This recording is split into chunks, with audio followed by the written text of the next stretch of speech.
Democratic Unionist Party says there has been significant progress, but warned that key issues of concern remain. OK, let's go to the Shadow Secretary of State for Northern Ireland. That's Peter Kyle, who's also the MP for Hove, who's with us. Peter, your party, you will be supporting this framework. Do you think it's the breakthrough we've all been waiting for? Good morning, Eamon. Thanks for having me on this morning. Yes, certainly we will be providing the votes when the time comes and it does come back to Parliament, because we want this deal to move forward. It is a deal negotiated between the UK government and the EU. They've come to an agreement, and actually there are things in here that does heal much of the damage made by the previous deal, the protocol deal, negotiated, of course, by the Conservative government and supported by the Tories. But this framework does take us forward. So therefore, the Labour Party will act in the national interest, supply any votes that's needed to make sure this gets onto statute. And hopefully then we can then move to the really important bit, which is making sure that we can get devolution in Northern Ireland up and running, because you mentioned that in your introduction. That is an absolutely crucial next step. How hopeful are you of power sharing being restored? Because the DUP haven't come out and condemned the deal, which is progress, which is a start. There is a fear, I've heard some speculation, that they might actually play politics in all of this now. It's doing well for them in the polls. They might try to keep this going and stop the power sharing until after the upcoming elections, because they don't want Sinn Féin to be the leader. Well, I'm always hopeful, and I'm always very hopeful about Northern Ireland, because Northern Ireland needs hope. And the Labour Party has had a lot of success in the past, particularly with the Good Friday Agreement, which, don't forget, was negotiated by Tony Blair and all those titans of the age back then in just 11 months, which does put into perspective the 2-year psychodrama that we've just had.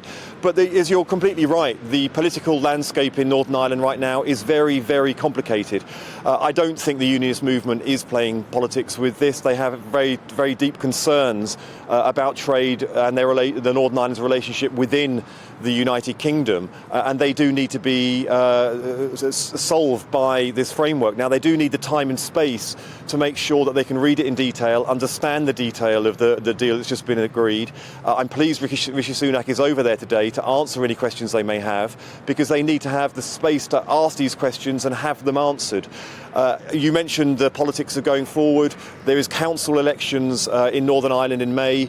There is lots of other issues going on in Northern Ireland. But we are also in a moment of coming together in Northern Ireland. The attempted murder of a police officer just last week.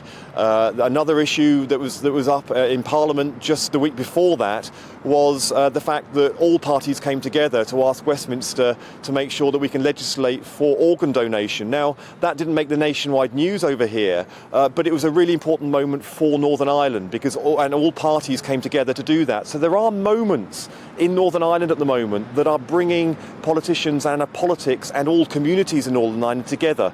I hope we can keep that momentum going, and then the progress delivered by this deal can be added into that.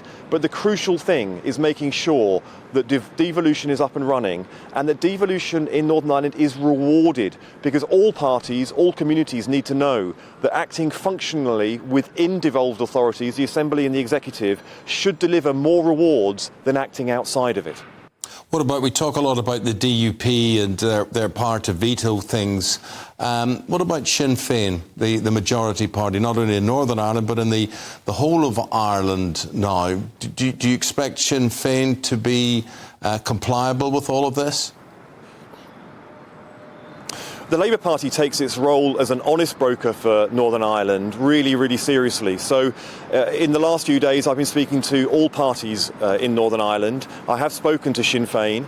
They have been acting, I think, in a very dignified way as this has unfolded, because there's been a lot of discussion between the DUP and the unionist movements and the government, because obviously that is the fundamental schism that's evolved since the protocol was negotiated by the government previously. I think the other communities, and as far as I can see, the nationalist parties, they will be supporting this deal, because it does keep the fundamentals of access to the single market in place.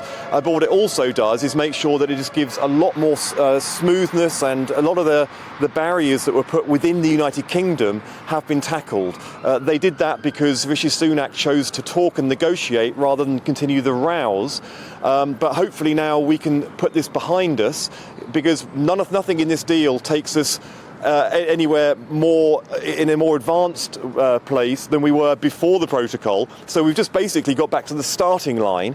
I hope now that the rows have stopped, we can now start working together as a United Kingdom, a whole United Kingdom, to start making sure that we can deliver more benefits going into the future. That's why Keir Starmer was talking about a 10-year programme of renewal for our country. That's the sort of thing that our whole United Kingdom needs to get to. Peter, just a quick one. I don't wish to be critical here, but this did come into my head as soon as I saw you there. I'm very impressed with your knowledge. I'm very, very impressed, obviously, as a Belfast man myself. I'm very impressed with your enthusiasm for our country there. But I asked myself a question. Why are you not over there? You said everybody's over there. You know, the Prime Minister's over there. It's all happening over there. Why would you be at Westminster today and not in Belfast? Eamon, I'm really grateful, and when I speak to you, and whenever you interview me, I'm always very aware as an Englishman that I'm speaking to somebody who comes from Belfast, and very respectful of that, as I always am for all people in Northern Ireland that I meet. I visited twice in the last few weeks. I'm going there again later this week. In fact, I'm going over there this week with Keir Starmer to Northern Ireland. It'll be the second trip that Keir Starmer has made to Northern Ireland in the last couple of weeks himself. So believe me, the Labour Party's investment, its caring, and the way that it actually responds to Northern Ireland has not changed, with Keir Starmer going right back to the investment that Tony Blair made when he first became Prime Minister in 1997. That investment that we do make in terms of our time and our effort, respecting all communities, seeking to be a voice for all communities in Northern Ireland, telegraphing from Northern Ireland into Westminster, not doing what this government does, which is telegraph from Westminster into Northern Ireland, which caused these problems in the first place. Yeah, Peter, I have to ask you, given the sensitivities around all of this, what's your view on the involvement of the King in the Windsor framework? Because Baroness Arlene Foster described it as crass. She said she could not believe that Number 10 had organised this. Well, if it was something that was aimed at the unionist movement, clearly it's misfired, because it hasn't in any way sort of endeared them to some of the unionist representatives here in Parliament. But I'll answer it this way: that the King and the monarch is the most senior diplomat that our country has, one of the greatest assets that our country has. They are used for soft power. They're used in soft diplomatic missions. Yesterday was a very hard diplomatic moment in our politics. So I think we should keep the hard diplomatic moments separated from the soft ones. And I think hopefully the government can reflect on that as we go forward.